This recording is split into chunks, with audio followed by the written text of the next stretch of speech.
Welcome back, everyone. This is an update for the oil market. WTI's price was marginally higher compared to our previous report, even though not much price action has been observed lately for the commodity. However, due to the nature of the energy market constantly being affected by new data, this report aims to briefly overview some of the latest and possibly most important updates for the oil market.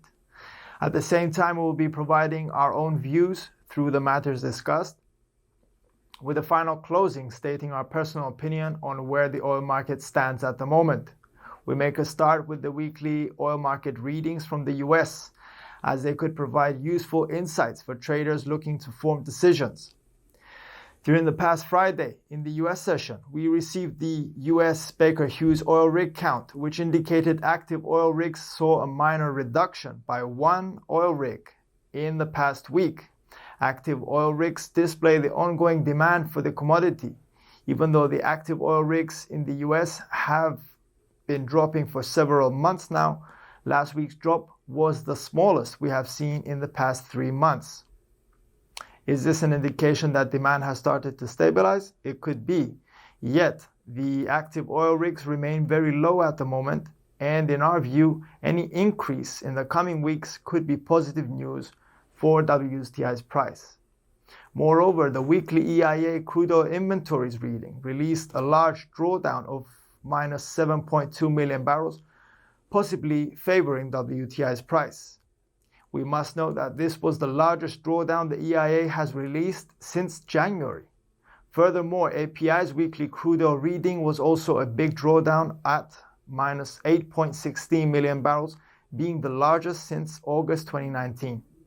The significant reduction of crude oil inventories by both the EIA and the API are of course positive for oil prices, but also an indication that a rebalancing of demand and supply is taking place. Along with the US, the OPEC Plus group is also taking action to adapt to the current global oil market circumstances.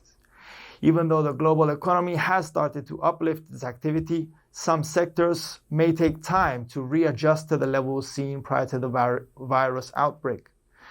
Sectors like traveling and tourism will possibly be reduced in the next months, as countries are taking action to control their exposure to the virus and people may not be willing to travel. In any case, the matter significantly affects the oil market and production may continue to be lower for the following months. During June, OPEC's oil production was the lowest seen in decades, as leader Saudi Arabia and other Gulf Arab members deepened their cuts, according to Reuters survey. After the latest cuts, the group's compliance to reduce supply could surpass 100%, even when other members like Iraq and Nigeria are not following up. Despite the dramatic lower production, price action for the commodity has been minor. Thus, we could say demand for oil is still reduced.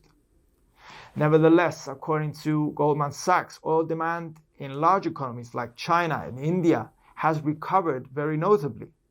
However, the investment bank also noted that it expects the return of demand to be gradual, with an increase of approximately 6% in 2021 and to reach pre-pandemic levels by 2022. On a final note, the reduced demand for oil seems to have had a negative chain reaction on other parts of the industry. Oil refining countries that depend on importing oil may require government support in order to keep their operations going. Those were the fundamentals for the commodity. Please stay tuned for the technical analysis.